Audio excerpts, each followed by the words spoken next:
Jain friends, welcome to the second part of our current affairs from 6th to 10th of November. In the first part of this series, we try to understand what are the important points with respect to uh, the current affairs. We try to understand in detail. Myself, Navjot Singh, I'm a former officer of the Intelligence Bureau, and I will be taking up current affairs. So I would like you to gain maximum from this course, and I am sure that if you diligently follow this, आप अच्छे से follow करेंगे इसको, तो you surely you will crack your exams और current affairs sections आपका बहुत अच्छे से हो जाएगा.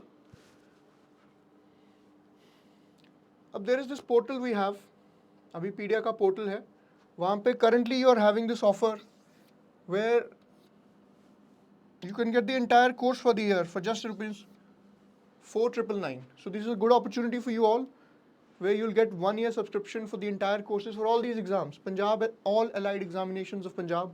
For example, we have Naib Tahsildar, we have Food Inspector, Cooperative Inspector, other examinations of police, as well as Excise and Taxation Inspector. So grab this opportunity, try to take maximum from this.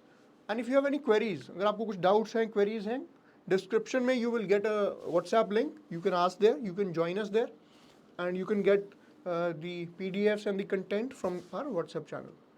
So let's start our today's, without much ado, let's start.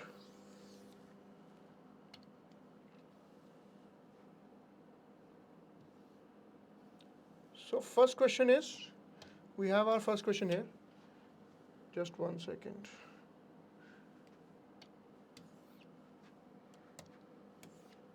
All right. Which country is the host of World Telecommunication Standardization Assembly? तो कौन सी country ने world telecommunication standardisation assembly को host किया है? तो इसका answer India है. India host करेगा इसको नेक्स्ट ईयर. ये हमारे union telecom and IT minister, जिनका नाम है अश्विनी वैष्णव. आपने इनका नाम काफ़ी सुना होगा. He is a retired IAS officer. He is a retired IAS officer and he has tried to take a lot of steps, lot of encouraging steps in the telecommunication sector. For example, Telecom India Stack, India Stack. So इससे क्या होगा, जो different हमारे पास जो telecommunication related tools हैं, they will be all integrated into like one platform, which will ensure एक seamless portability ensure हो जाएगी अक्रॉस प्लेटफॉर्म्स. तो ये एक अच्छा स्टेप है गवर्नमेंट का, और India is trying to lead it. So let's little bit about it. Every 4 years ये आपका इवेंट होता है. जो world telecommunication standardisation assembly है, इसका इवेंट ये हर 4 साल में एक बार होता है. तो ये क्या है? गवर्निंग कॉन्फ्रेंस है. ITU स्टैंडर्ड, एक स्टैंडर्ड ऑर्गेनाइजेशन है ये टेलीकम्युनिकेशन से रिलेटेड, ITU. तो वन ऑफ द 3 ऑर्गेनाइजेशन है UN के जो चार्टर के अंदर, जो हमें टेलीकम्युनिकेशन से रिलेटेड कुछ स्टैंडर्डाइजेशन में हेल्प करेंगी. Moving further, let's try to understand. Okay, Saima Wazed, इनको नॉमिनेट किया गया as a next director general of WHO in the South East Asia region. तो WHO की साउथ ईस्ट एशिया रीजन की रीजनल डायरेक्टर के पद पे इनको नॉमिनेट किया गया है. अब ये कौन है? ये बांग्लादेश से हैं. She is the daughter of Sheikh Hasina. Bangladesh की जो प्रधानमंत्री हैं शेख हसीना, उनकी ये बेटी हैं. She is the daughter of the prime minister and she has been nominated. अब इन्होंने किसको हराया? शंभू आचार्य जी, जो नेपाल के एक पब्लिक हेल्थ ऑफिशियल है. ठीक है.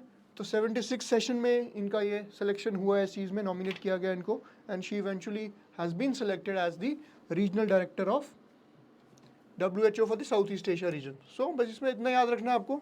साइमा वजीद कौन है? रीजनल डायरेक्टर बनी है WHO साउथ ईस्ट एशिया की, बांग्लादेश से हैं, और ये डॉटर हैं शेख हसीना जी की. और किनको हराया? शंभू आचार्य जी को. इसमें that is all you need to remember, and you should read a little bit about the role of WHO, world health organisation. इसका हेडक्वार्टर कहाँ पे होता है? इसकी कोविड के दौरान इसने काफ़ी एक महत्वपूर्ण रोल निभाया. और किस तरह से इन्होंने, जो डिफरेंट कंट्रीज़ ने ये भी कंप्लेन किया था कि WHO का जो ओवरऑल मैंडेट है उसको ब्रॉडन करने की ज़रूरत है, रिसर्च बढ़ाने की ज़रूरत है, ताकि हम जो आने वाली कुछ बीमारियां हैं हम उनका पता लगा सके पहले ही, राइट। Let's move further.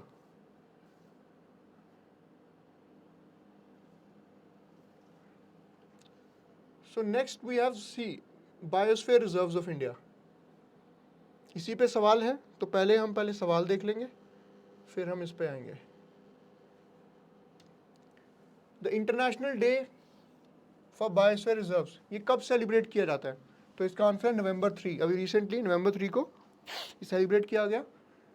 2022 में 41st सेशन ऑफ यूनेस्को ये डिसाइड किया गया कि नवंबर 3 को वर्ल्ड बायोस्फीयर डे और biosphere international day of biosphere reserves की तरह से सेलिब्रेट किया जाएगा।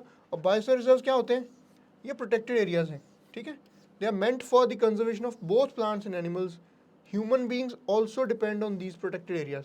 जैसे देखिए, अगर हमारे जो प्रोटेक्टेड एरियाज हैं, जो अनटच्ड हमारे जो फॉरेस्ट हैं, हमारे जो जीव जंतु हैं, plants and animals both, flora and fauna both, उनको हम प्रोटेक्ट नहीं करेंगे तो हमारा सर्वाइवल भी रिस्क पे आ जाएगा। So that is why we have to take steps for protection of our biosphere and other environmental resources that are critical to the sustenance of mankind as well, जो हमारे सर्वाइवल के लिए भी उतने ही इम्पोर्टेंट हैं, right.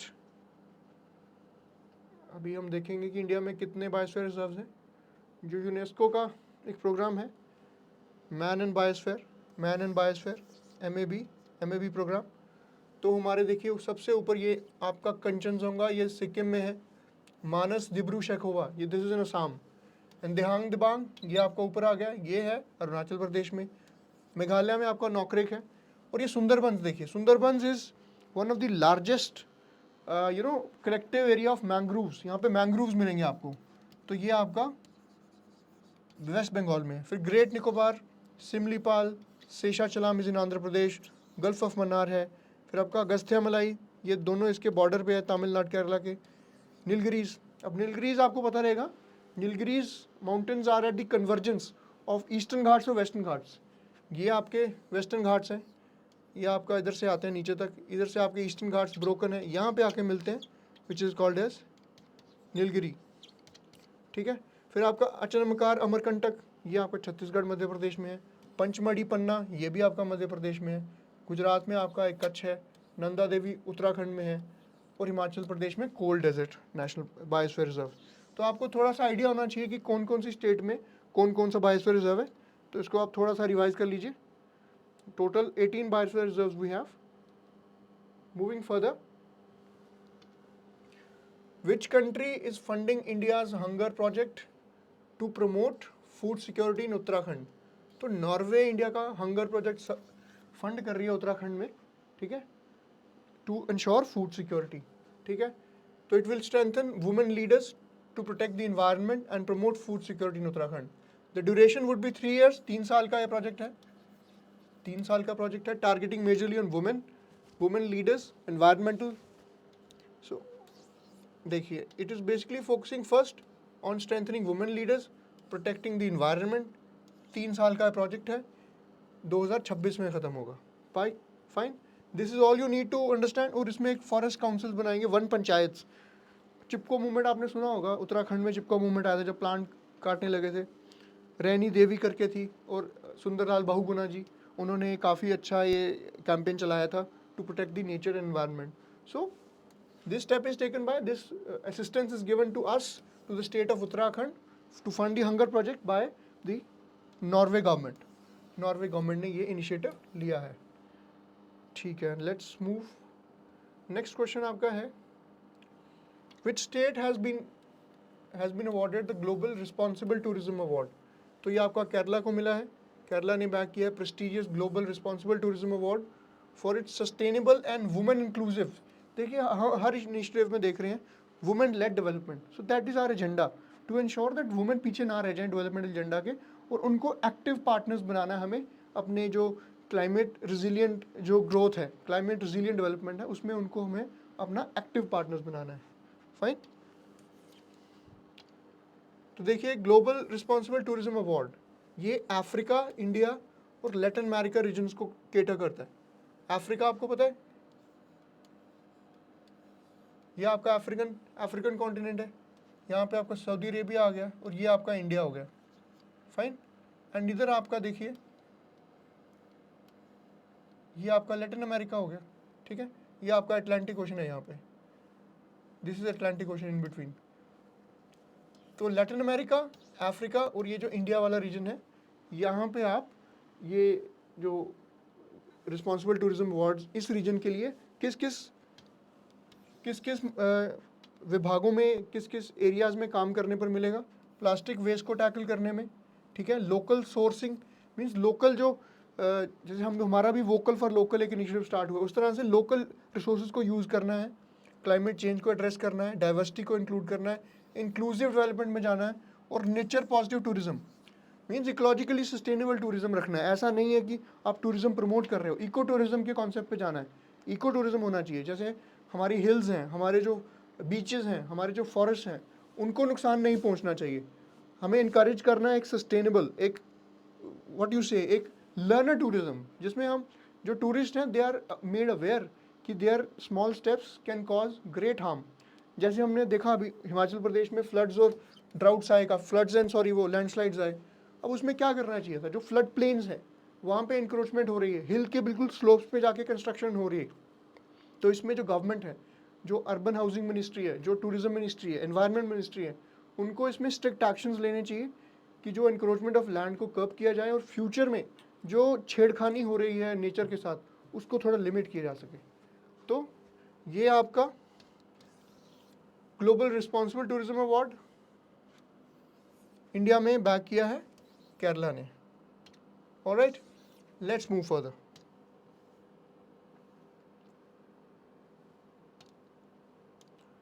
Which institution released 2024 Asia Pacific human development report?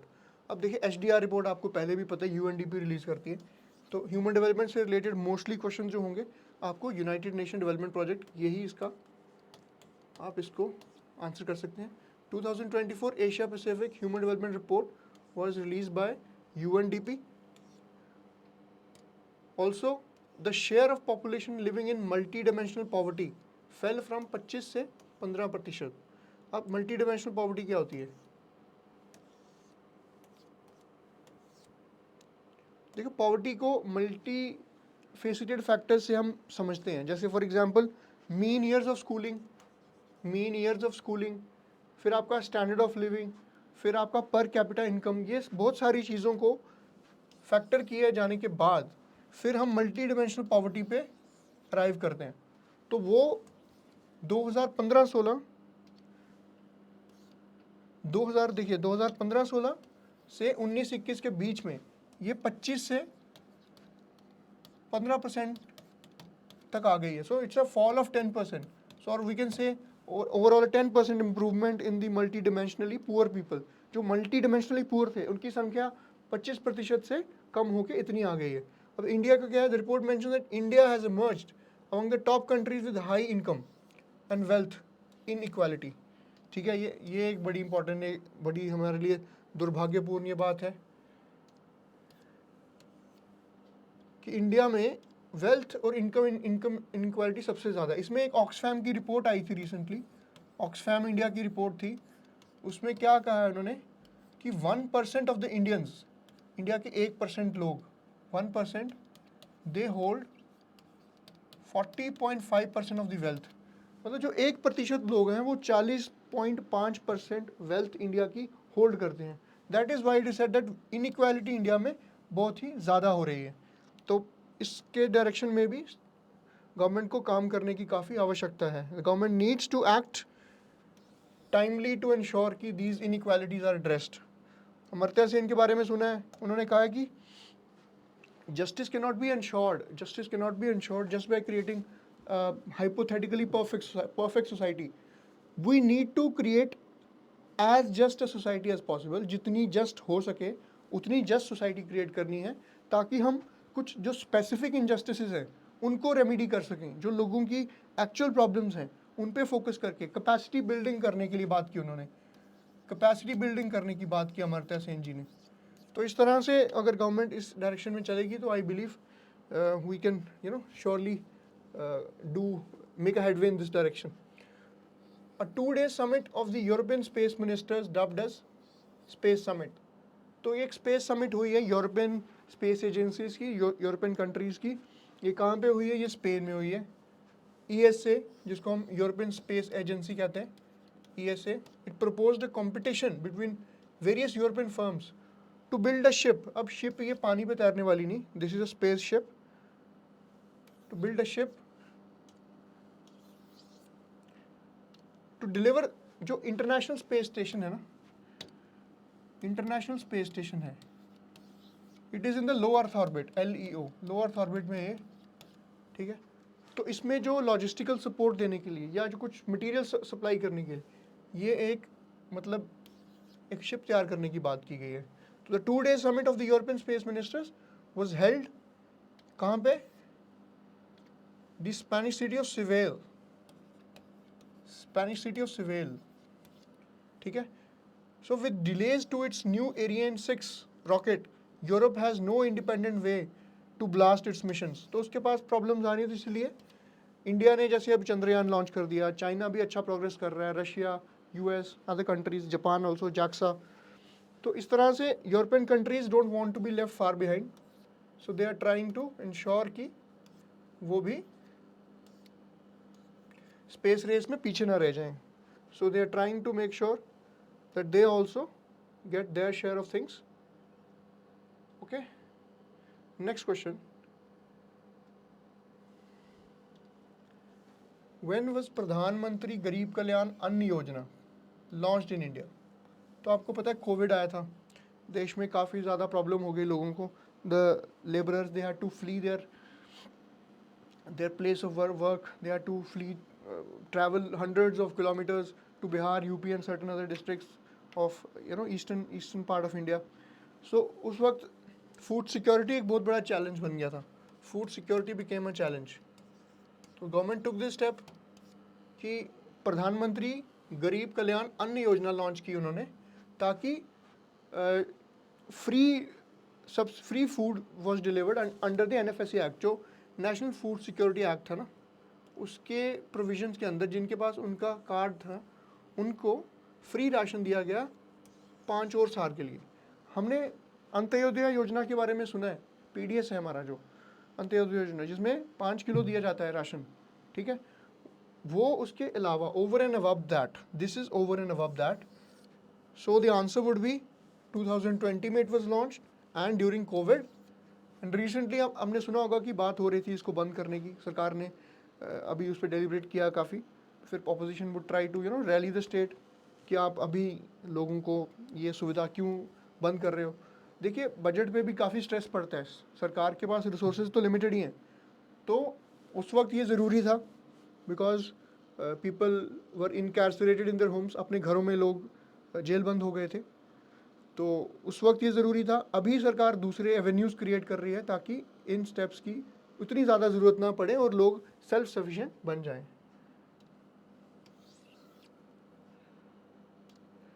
Next question friends. Which is the first port in India to handle 16 million metric tons of cargo in a month? ये आपका Mundra port है. Mundra port किसके control में? Adani group के under है ये. Adani group में गुजरात में है ये Mundra port. So Mundra port in Gujarat, it became the first port in the country to handle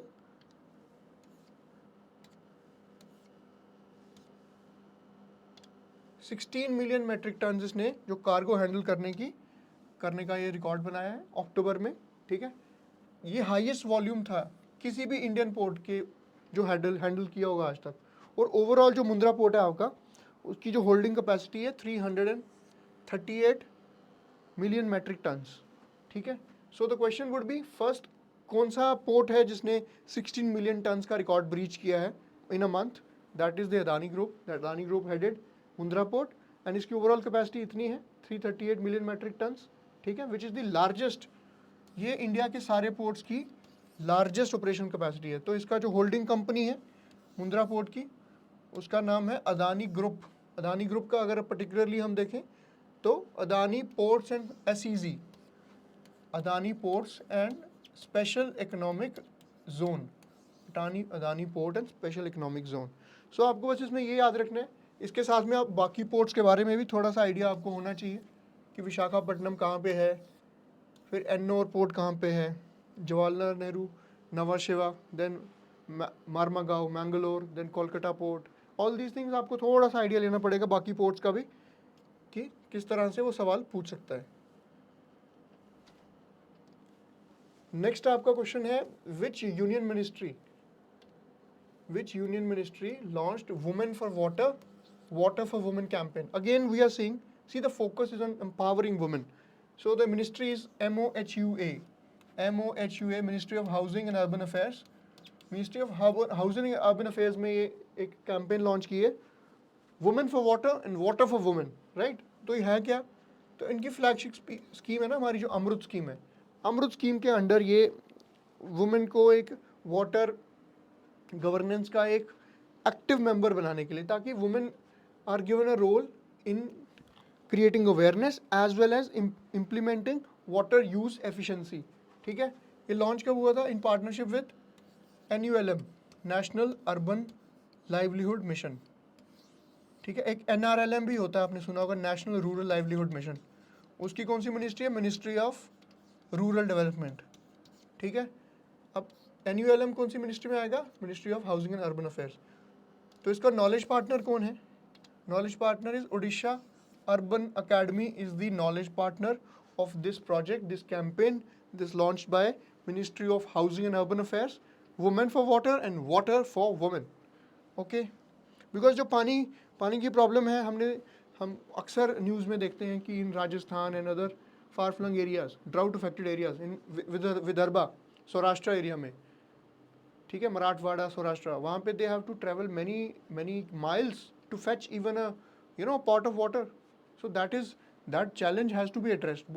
वो समस्या का हल करना, it becomes integral for the policy makers. So these are some of the few steps that government is taking to ensure कि जो हमारा water availability है वो लास्ट माइल तक पहुंच सके।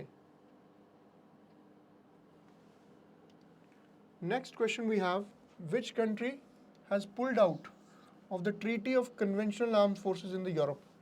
तो ये ट्रीटी कोल्ड वॉर के टाइम पे साइन हुई थी, जब US और USSR के बीच में कोल्ड वॉर थी। तो ये आर्म्स रेस को थोड़ा सा कंट्रोल में रखने के लिए ये ट्रीटी साइन हुई थी। तो ये किसने, अभी रशिया ने यूक्रेन वॉर के बाद इसको पुल आउट कर लिया इसमें से।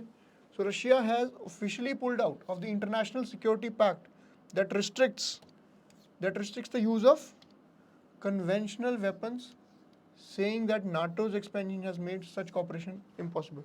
अब इसका क्या मतलब है, अब आपने देखा यूक्रेन वॉर में, यूक्रेन अगर हम देख लें, यहाँ पे यूक्रेन है, यहाँ पे ब्लैक सी है, यहाँ पे रशिया है,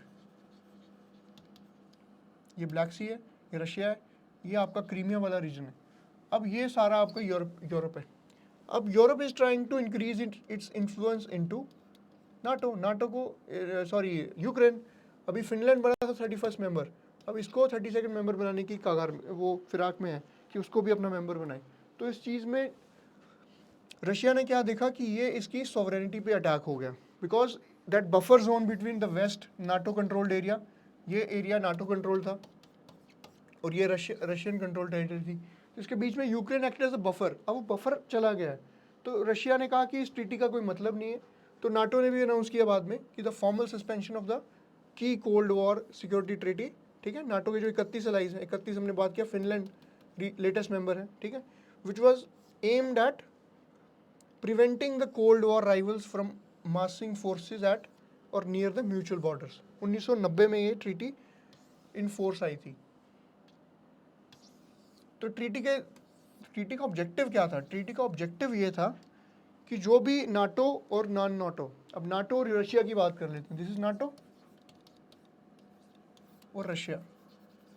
तो ट्रीटी का ऑब्जेक्टिव ये था कि दोनों ग्रुप्स हैं जो म्यूचुअल बाउंड्रीज हैं वहाँ पे फोर्सेस की डिप्लॉयमेंट ज़्यादा ना करे, उसको थोड़ा सा प्रिवेंट करने के लिए, जो कॉन्फ्लैग्रेशन या आपस में जो प्रॉब्लम क्रिएट हो सकती है उसको कम करने के लिए ये एक ट्रीटी आई थी। अब post the Ukraine war this treaty has been cancelled and now the status quo goes back to pre-1990 times. All right. So I think this much should be clear to you. Next question. Which Indian state has launched Abua Bir Dishom Abhiyan? So Abua Bir Dishom अभियान, ये नाम से ही आपको सुन के लग रहा होगा कुछ ट्राइबल नाम, तो इस तरह से ये झारखंड में स्टार्ट हुआ था। तो ये आपको थोड़ा सा फैक्चुअल एक क्वेश्चन है, ये आपको फैक्चुअली आपको याद करना है, तो इसमें डिटेल्स थोड़ी सी देख लेंगे। झारखंड गवर्नमेंट ने क्या किया है, एक स्पेशल इनिशिएटिव जिसको हमने ये नाम दिया अबुआ बीर दिशुम अभियान। क्या किया, लैंड टाइटल्स की distribution, land title distribution to the tribals, land जो लैंड सर्टिफिकेट्स थे, है ना। हमने देखा है कि हमें अक्सर ट्राइबल्स के बीच में और डेवलपमेंटल प्रोजेक्ट्स में थोड़ा सा मसला हो जाता है, कॉन्फ्लैग्रेशन हो जाता है। हमने नियमगिरी हिल्स के बारे में पढ़ा होगा, नियमगिरी हिल्स ये कहाँ पे है, उड़ीसा में है, उड़ीसा में है। यहाँ पे कौन सी ट्राइबल कम्युनिटी रहती है, डोंगरिया खोंड कम्युनिटी रहती है यहाँ पे, ठीक है।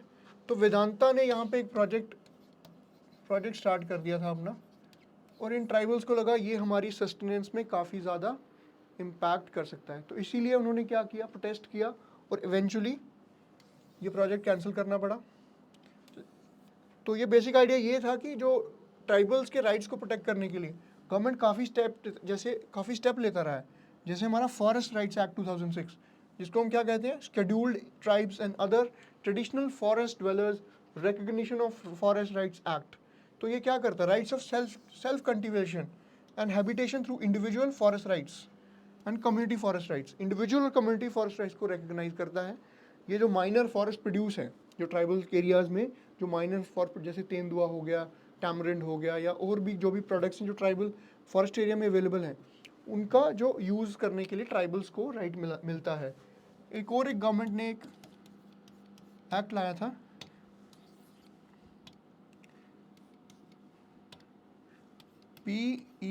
पीसा 1996। ये है panchayat extension to scheduled areas act 1996। इसका क्या ऑब्जेक्टिव था, इसका ऑब्जेक्टिव ये था कि जो भी ट्राइबल एरियाज़ हैं वहाँ पे जो ग्राम सभा है उसकी परमिशन के बिना कोई भी लैंड एक्विजिशन, कोई भी माइनर फॉरेस्ट प्रोड्यूस का एक्विजिशन वो नहीं हो सकता। तो ये कुछ स्टेप्स हैं जो सरकार ने लिए हैं, गवर्नमेंट ने लिए हैं डिफरेंट कमेटीज़ की रिकमेंडेशन से। एक जाजा कमेटी थी, एक UN दीबर कमेटी थी ट्राइबल से रिलेटेड। तो ये different committees time to time recommend करती रही हैं कैसे ट्राइबल वेलफेयर के लिए क्या क्या कदम उठाने चाहिए।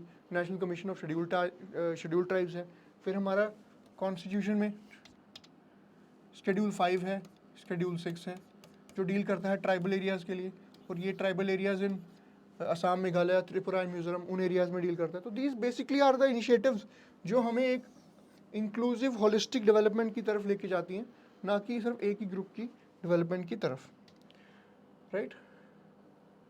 Next question, NASA's Curiosity rover was launch to study which celestial body. तो नासा का क्यूरियोसिटी रोवर है, ये किस सेलेस्टियल बॉडी को स्टडी करने के लिए भेजा गया था, तो इसका आंसर मार्स है, ठीक है। मार्स पे इसने 4000 दिन बिताए हैं, ठीक है। उसके जो रोवर लैंड का हुआ था, इसका जो गॉल क्रैटर था 2012 में, ठीक है। मिशन क्या था, एंशिएंट मार्स की माना जाता था कि वहाँ पे माइक्रोबियल लाइफ है, तो उसको स्टडी करने के लिए, ठीक है। तो वहाँ पे एक सैंपल ड्रिल किया गया था रॉक का जिसका नाम सिकोया रखा गया। इतनी इन्फॉर्मेशन नहीं चाहिए आपको सिर्फ ये याद रखना है कि क्यूरियोसिटी रोवर किसका है, नासा का है। दूसरा कहाँ के लिए जाता है, मार्स के लिए गया था, और कहाँ पे लैंड हुआ था, गॉल क्रैटर, बस इतना है, और 2012 में लॉन्च हुआ था। That is sufficient for you to know about this one, okay. Let's move a bit further now. Next question, as per WHO report कौन से देश में सबसे ज़्यादा कौन से देश में सबसे ज़्यादा केसेस आए हैं टीबी के 2022 में? तो आंसर इंडिया है। India has accounted for the highest number of tuberculosis cases, ठीक है, in the world, representing a staggering 27%। दुनिया के टोटल टीबी केसेस के 27% भारत में है। 27% of the cases have been found in India, right? Featuring data from 192 countries and areas, report reveals that 7.5 million people were diagnosed with TB in India. ठीक है, और उसमें से इंडिया में कितने आए? 2.8 मिलियन, ठीक है, 28.2%. So this is a big figure. Government ने काफ़ी स्टेप्स भी लिए हुए हैं टीबी कंट्रोल के लिए. तो this is it. Next question.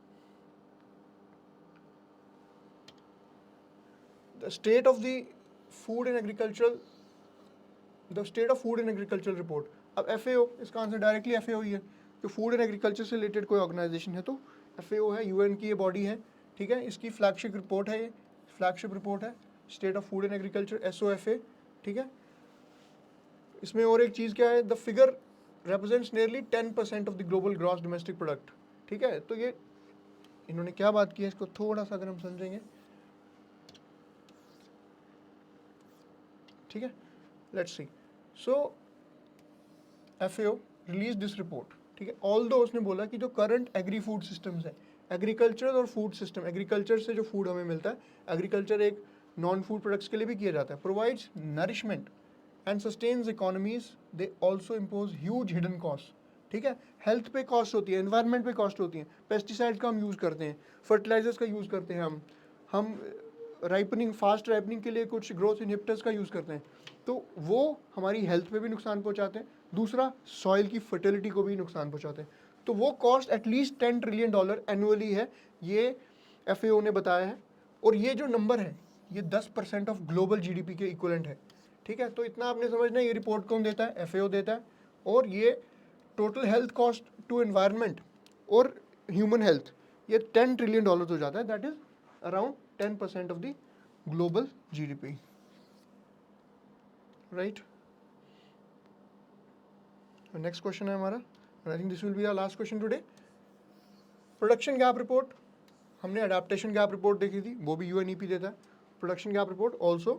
So United Nations Environment Program UNEP released its much anticipated COP Climate Conference COP28 में इन्होंने अपनी ये प्रोडक्शन गैप रिपोर्ट लॉन्च की.